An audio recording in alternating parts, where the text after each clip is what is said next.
Welcome to the Patterson Library Connection.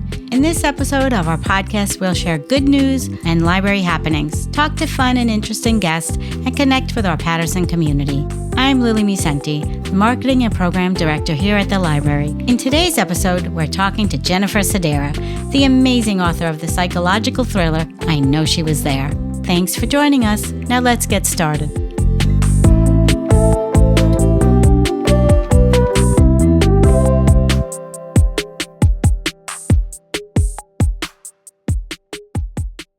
Hi, Adam. Hi, Lily. So, the holidays are over and we made it to 2025. 2025. It's going to take me a month to remember to not write 2024. I don't know about you. I need a little bit of that transition time. Yeah, same here. I've been doing that a couple of times already, but I'm getting used to it. I'm actually so excited for this year. It's going to be a brilliant year. I really think we are going to take things to a whole nother level here at the library and even at home. I'm just really excited for this year. I'm looking forward to it. I haven't had a chance to even think it through. It just, January seems so empty, and then voomp, it's filled up. It just went by so quickly. So I think I'll get to where you're at, hopefully. I need a little processing time. Well, when I think that Christmas was less than a month away, it feels like it was already like months ago. Yeah. So time does go quickly. So I really am looking forward to all the great things coming up. One of the things I'm most grateful for is really the opportunity to do this podcast, but mostly because I've met the most amazing people. And I know Jennifer from our book club in Poughkeepsie, the Travelers Book Club with Lori Rollison. And this book that she wrote is so amazing. I recommend it. It is just one of those books that gets you going. And as you're reading it, you can't wait. You just can't wait for the next page. So I'm excited. And her story is so interesting. It's like, it just is a real gift to be able to do this and hear people come onto this show and tell us their stories and how they got to where they are. And I think we're starting it off right. A good start to the new year and our January podcast. And we're heading towards our anniversary as well. That's another thing I can't believe. I know, it's almost a year. This is episode 10. Wow. So, yeah, we've come a long way. We have. I hope so. We have. We're getting better every day. We started off at a good, starting point for sure. And I think hopefully elevated above where our expectations were. But to get better every time has been a really, it's been a really great thing to see and develop with you. And I know we're only getting better. Always constant improvement. Yes, we are. So listeners, let us know how we can improve if you want to, but be kind, please. We're very sensitive. Did you really have to ask that? We're going to get opinions. Now, we have actually gotten some fan mail, so I'm always happy to hear all the great stuff. Maybe we need a fan mail segment soon. That could be a new segment. I don't know. All right. Fans, send us your mail. Okay. No, don't. It's okay. But I really am looking forward to talking to Jennifer. But first, let's go to some good news.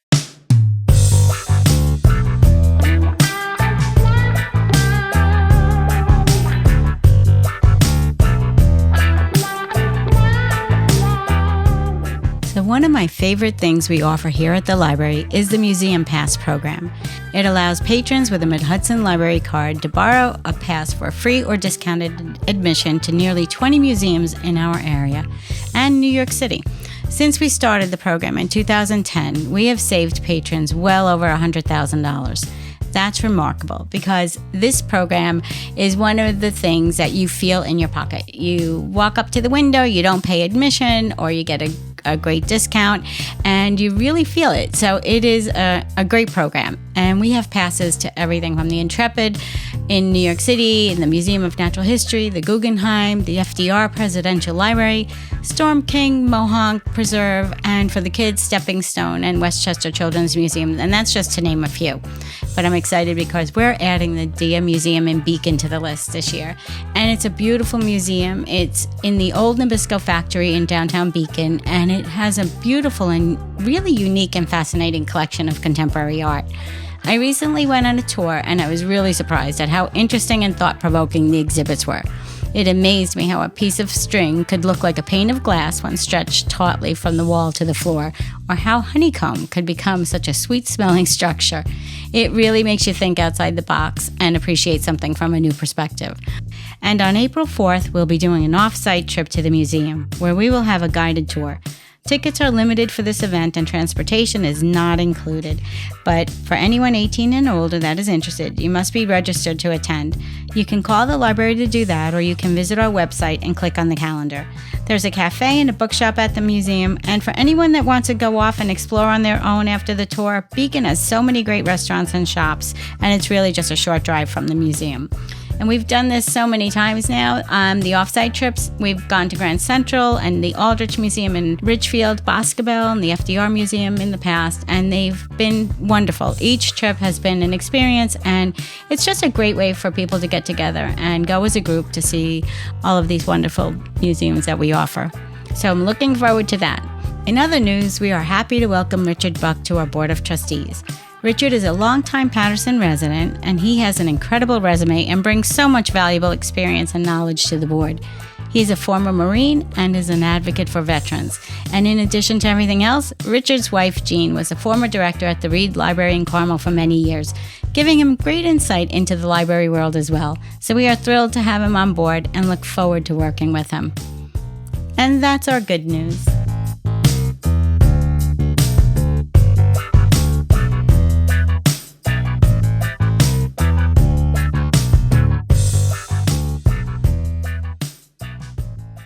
And now I want to introduce our special guest, Jennifer Sadera. Hi, Jennifer, and welcome to the Patterson Library Connection. Hi, thank you so much for having me. It's great to be here. Well, one of the things I always find so interesting about our guests is their journey to getting where they are today. I know I mentioned that earlier, but it really is my favorite part of doing this podcast. Whether it's the road to becoming an iconic rock star, an artist, or an entertainer, it's amazing to hear their story. And I've heard a little bit of yours, and I can't wait for our listeners to hear. So was writing always a passion of yours? It always was, from the age of 8.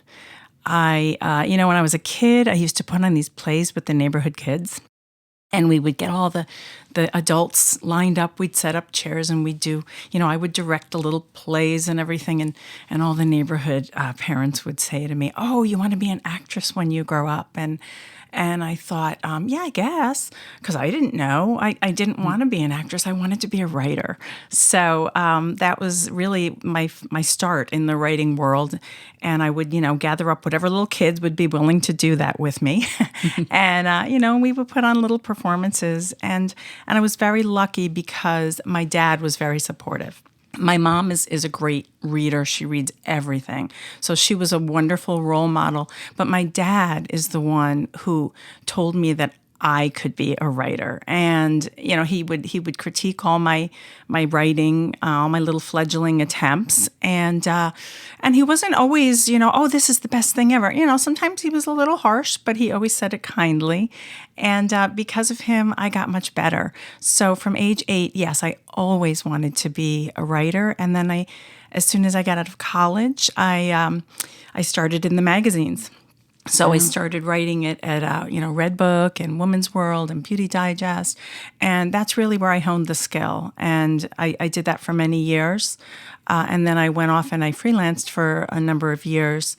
And then I was in my mid-40s and I just said, no, I want to be a writer. That's, an author, a novelist. And so from that point on, in about 2010, I said, you know what, let me just sit down and write a book. So I sat down and I wrote a book, way too long. The book was called Flawless, which is a misnomer because it had a ton of flaws. and then but from there I went on and I self-published that one because you don't know what you don't know. Just because your dad's telling you, wow, you have talent, doesn't mean that anybody else in the world is going to think you have any talent. So I self-published it and I put it out there. I didn't know if people would think it was good or if it was self-indulgent drivel. So when I put it out, it actually got it got some decent reviews. So I said, all right, I think I could do this. I will not put out another book on my own. The next book that I have to put out has got to be traditionally published. And that was it took me 12 years and 6 novels until I finally got the offer from my publisher, Camcat Books. Well, this book is a special book, and you might have waited for it, but it is well worth the wait. And I can tell you, it's been creating quite a buzz, and you've gotten some great reviews on it. And so for listeners who might not be familiar with this, give us a brief overview of the story. This is a psychological suspense.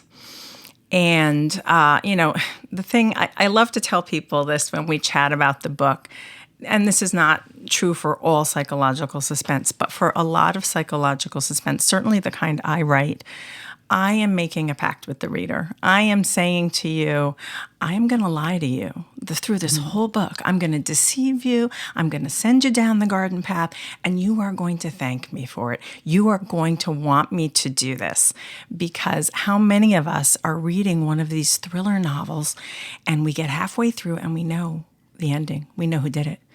And then we're like, we're so smart. We pat ourselves on the back. But then we look and we say, oh gosh, we have 40, 50, 60 more pages to go, and we already know the ending. So, so I really had 2 goals. Goal number 1 was to create a novel that would really be well written. That's always the first goal. And the second one was to just have a really cool plot, which is this young troubled mom who is suffering from postpartum depression. She is living on the edge of this gorgeous neighborhood where she just can't stay away because she loves to see the way the other half of the world, well, maybe the 98%, what is it, the 1%, the way the 1% lives. She just thinks that they have all the answers. They have money.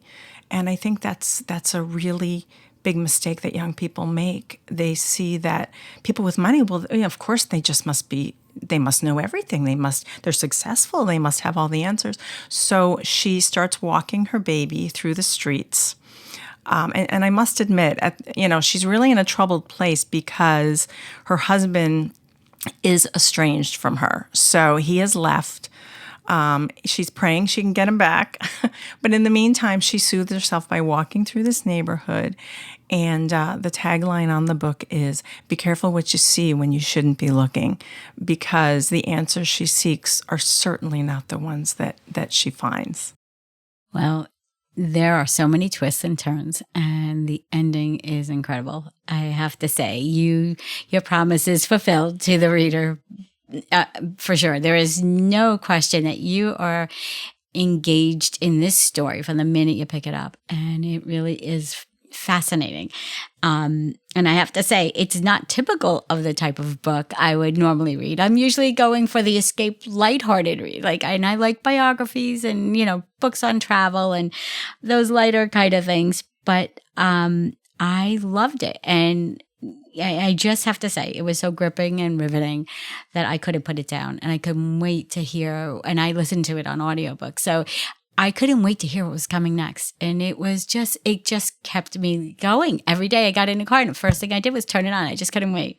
So you definitely nailed it on this one. And your writing is beautiful, though. You are so descriptive, and you get a sense of everything you say. You can feel it, you can smell it, you can sense it, and it just builds. It's just an emotional experience as you're reading it as well, because you just get so captivated. So you're awesome. Thank you. One of the things that I was thinking about as I was reading was, in knowing you, and you're just a fun, lighthearted person when you meet you. And then I'm thinking, how does she get into the minds of all these complex people, with all of these thoughts and all of these ideas and everything that happens? I'm like, how do you do that? What is that process that you can actually think for somebody else? And anticipate their actions and what the other person is going to say. I have a hard time knowing what I'm going to do next. So I just don't know how you did that. So tell us about that. It's funny. So many people say to me, you're such a nice person. Why did you write this very dark? It's a very dark novel. It is. I think when you just, I think writers, we live very deeply inside our heads. So, we are involved in the real world. We are doing, going grocery shopping and doing the laundry like everyone else. But as we're doing it, we're thinking, what if? What if this person did that? And then what if that happened? Oh, and then I could do this. And oh, maybe, So I think it's just a question of, it's that little girl who, wrote the plays for all the neighborhood kids. I was playing in the neighborhood with all the other kids, but I was thinking up the stories at the same time. So I think that if you're that kind of person, that's just the way you think. It's just thinking a little differently from a lot of other people, not necessarily better or worse, but we really kind of exist on two planes. Well, it's so interesting. But what compelled you to write this particular story? Did you have an idea in mind for it, or how did this particular plot come to be? Well, it's funny. When I wrote my first novel, I wanted this soul-searching, heartfelt sort of novel, and it turned out to be. And then I wrote a couple more. I just started experimenting. I wrote a new adult novel, and then I wrote kind of a women's fiction. And I knew I wanted to write, but I think it was really hard for me to nail down what I wanted to write because neither of those three books really did it for me. So then I read in 2014, I read Girl on the Train. And from that moment on, there was no looking back. I said, I know exactly what I want to write. And I've never regretted that decision. My next three novels were all psychological suspense. Wow. So you have a real knack for this. Yeah. Who knew, right? It is funny because would you ever picture yourself writing something again out of this kind of genre? Or are you now, this is it? This is your lane? Well, I'm loving it so much because I noticed there's just so much leeway with this kind of writing. I mean, you can do anything to these people. My poor protagonist, I ruin her life. I mean, I'm horrible to this poor girl. And part of my heart feels so sorry that I did this to her because she really isn't a bad person. No, she's not. And you actually, you do get to know these people. You do such a wonderful job of bringing us into their neighborhoods and into their world and into their friendships. And you get them. And in the beginning, I remember not having much sympathy. And then by the end, I'm like, oh my God, this poor girl, and you just bring us along for this amazing ride on this one. So I just find it so incredible that you're able to do that. I think that is such a gift. Thank you. And just, I just think where you go with your stories is so complex that no one's disappointed. It's, I often say if you try something new, it may not be your cup of tea, but if you walk away going, wow, whether it's the art or if it's a band, I've gone to see many things that are not typical of what I like to do. And I'm always so surprised when I've experienced it because I'm like, that was really cool. I didn't expect it to be. And I'm always glad when I try something different and new. And this book has gotten me started now. Now I want to read all the others. It's just opened up a whole new world to me too. So, and I don't know if I'd say it was so dark. Yes, it is, but I don't know. I wasn't overwhelmed by it. I'm like, I don't watch horror movies because I don't want to go there. And this didn't do that to me. It's not gory. No, it's not at all. And I think that's one of the things that I did like about it. So I just found it to be an amazing story. So what is next? What are you doing next? I have another one just about ready to go. I'm going to be introduced. I have to get it through my developmental editor. First of all, I have to say, thank you so much. I'm so glad you loved the story, but this is certainly not something I've done alone. I mean, I think anybody who is in the arts, they understand that, you can't do this alone. There are just so many people who help you along the way. Yeah, you have told me a bit about the story, how you got this book published, which I think our listeners would love to hear. So why don't you tell us a little bit about that? Yeah, I mean, first of all, before I even got the publisher, I have a lot of beta readers. My college roommate and her husband are always my very first readers. They're brutally honest, and I love that. And they're so kind, and I love that too. And then I have a critique group of writers who are fantastic. And my stories would not be anywhere near as good without them. So that, to get to that point is really important. And then once I got the publisher, it was interesting how I got the publisher, because for other people interested in getting into this, I think, obviously the most important thing to do is just to become a better writer. So that has to be the absolute number one goal. You always want to get better. And that's always been my goal.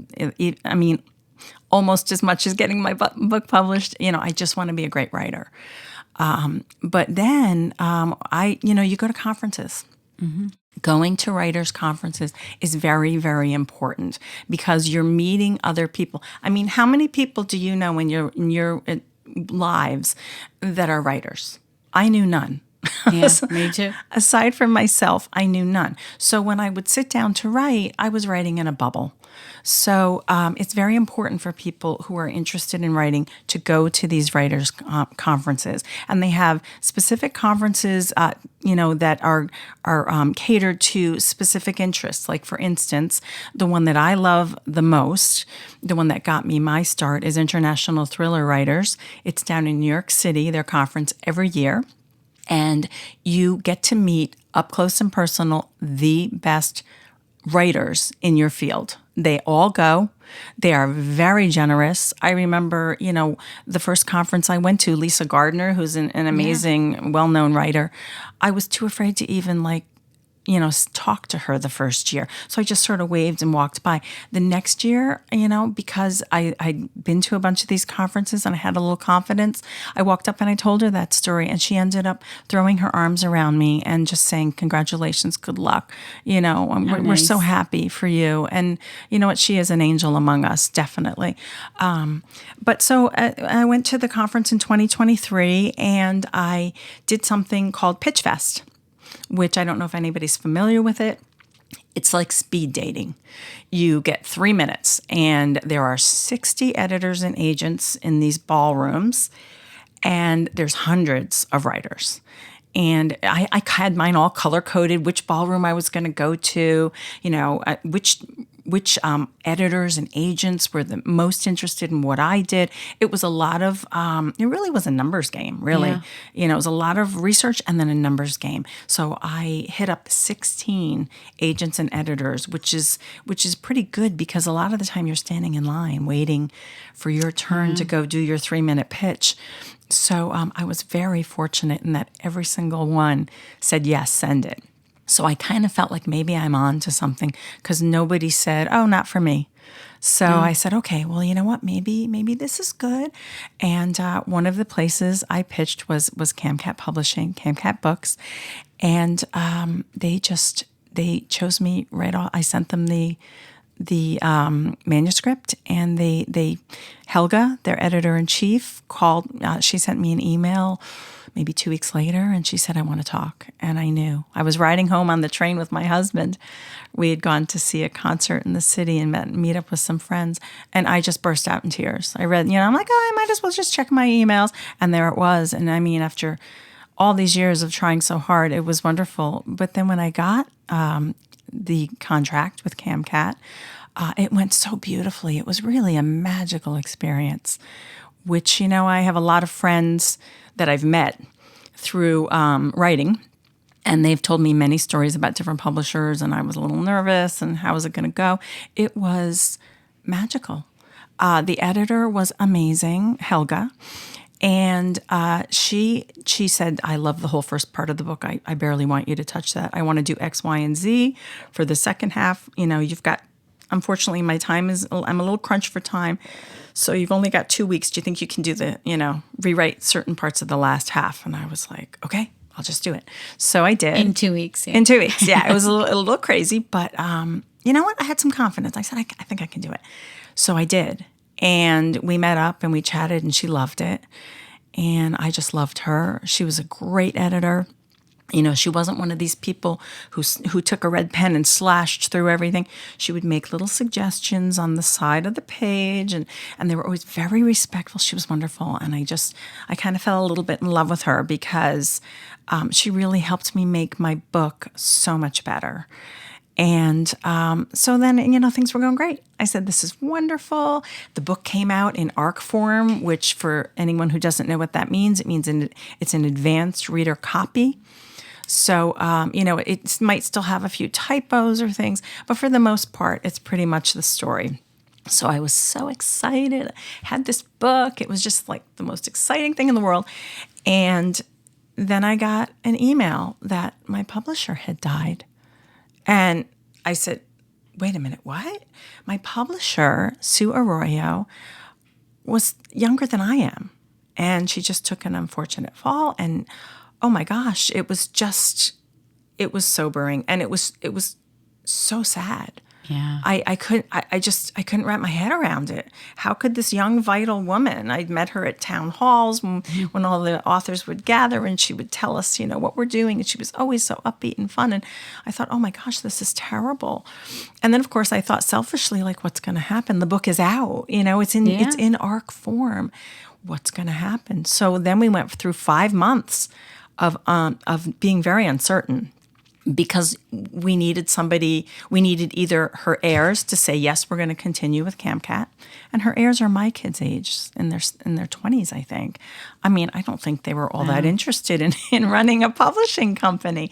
So they decided, it took 5 months, but we finally discovered that they didn't want to keep it.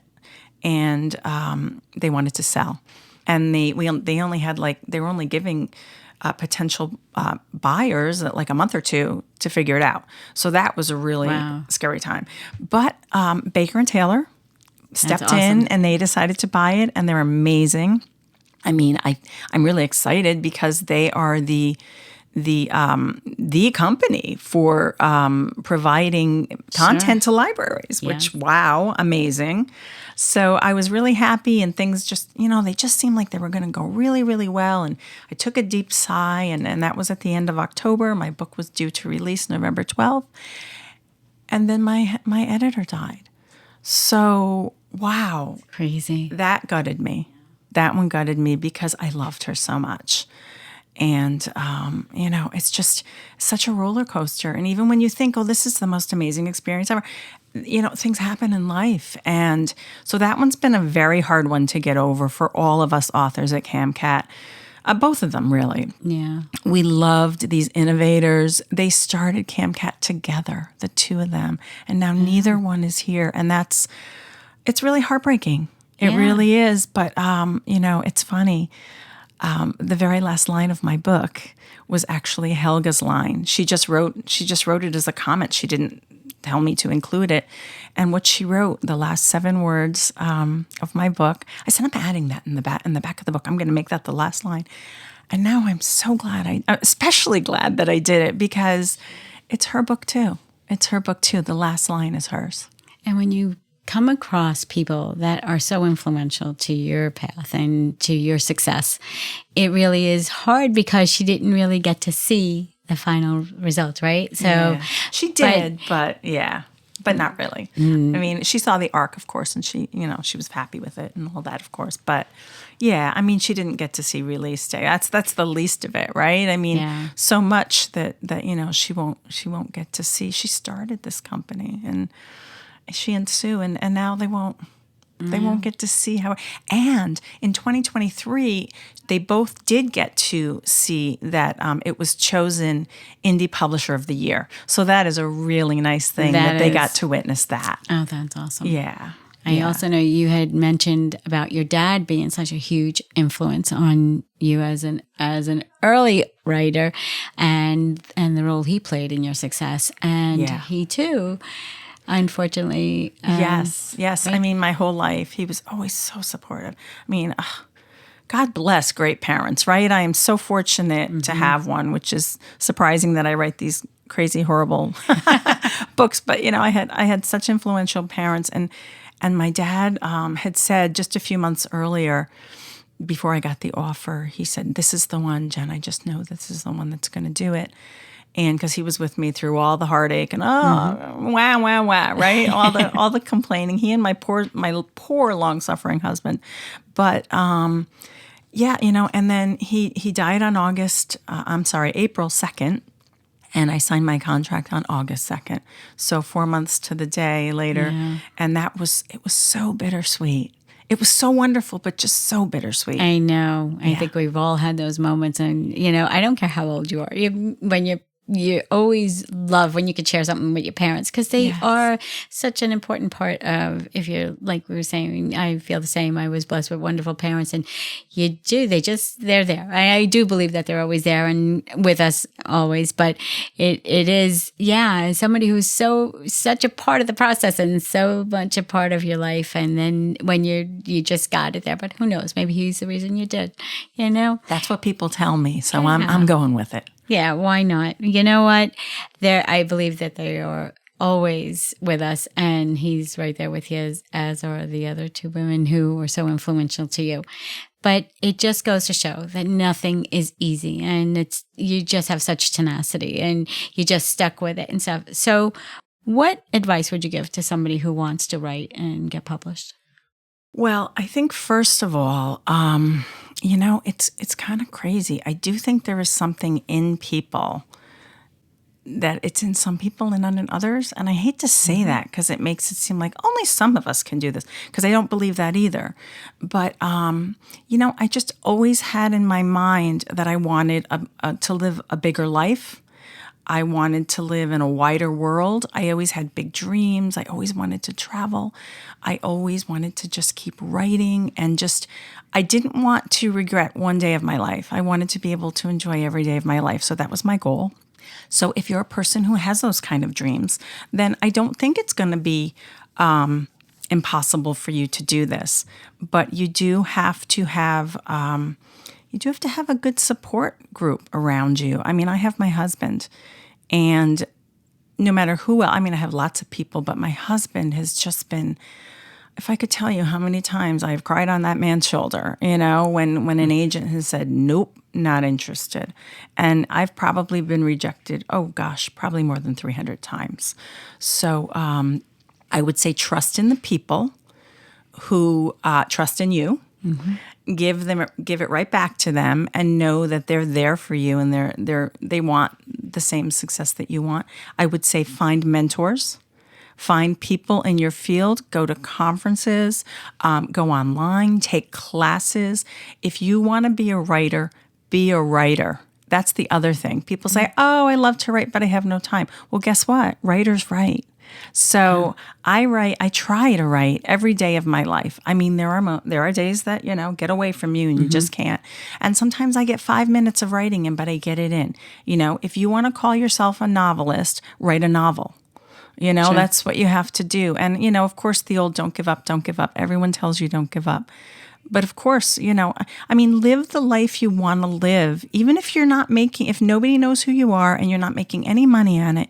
I would always that was the hardest thing, to call myself a writer, because I felt like a fraud. I'm not making any money, blah, blah, blah. Well, guess what? That doesn't preclude you or exclude you from being a writer. Right. Right? You can still do true. it. You can still do it. So if you want to be a writer, write. Well, this has all been so interesting, and I thank you so much for being our guest today, Jennifer. It has been a pleasure talking to you and hearing about your journey, and truly it is an inspiring story to those people that are dreamers and want to do something more. I really appreciate you telling your story to our listeners and to all of us. Well, thank you so much for having me. It was such fun. Let's do it again.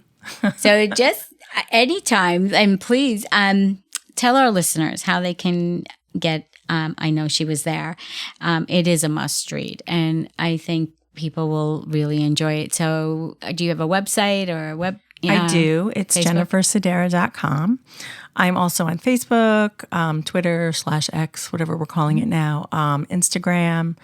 I was going to give my Gmail. That's probably not a good idea. That might get me a little bit too much. So I'm very much available. I'm available for book clubs. I love doing book club talks. You can reach me. I'm pretty reachable. I'm pretty much everywhere. And in addition to the libraries, your book is available. I love local bookshops. Local bookstores are they are the lifeblood of their community, and so are libraries. Yes, you can get the book on Amazon and Walmart and Target and all those, Barnes and Noble, but if you can, I would just beg of you to try to go with your local booksellers, because they can tell you a lot more about the book, and they can offer you things. They and the library too can offer things that you don't get on Amazon. That personal touch. And as far as libraries, go to your library. A lot of people say, well, why are you pushing libraries? You want to sell books. Well, guess what? Libraries buy books, and this way, the story is accessible to more people, because not everybody can purchase a hardback, especially when it's almost $30 for the book. So go on your library sites, or go right to your library and request the book, because if people request it, libraries will order it for their patrons. So libraries and independent bookstores are my all-time favorites, but you can get the book just about anywhere. Okay, good to know. We certainly have copies in our library system at the Mid-Hudson Library System. There are copies available, so we can get it for you here in a couple of days. If we don't have it on our shelves, it'll just get ordered for you. So, well, thank you again, and this has been wonderful. So, thank you, Jen. Thank you.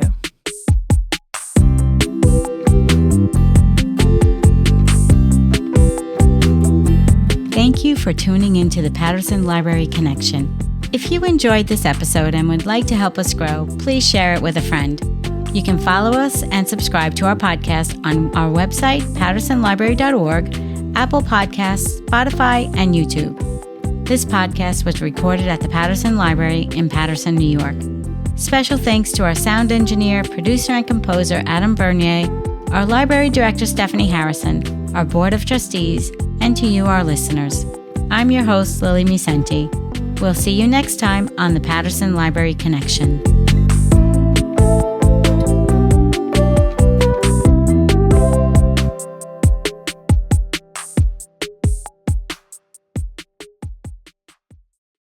The Patterson Library trustees and staff do not promote nor endorse the opinions of our guests.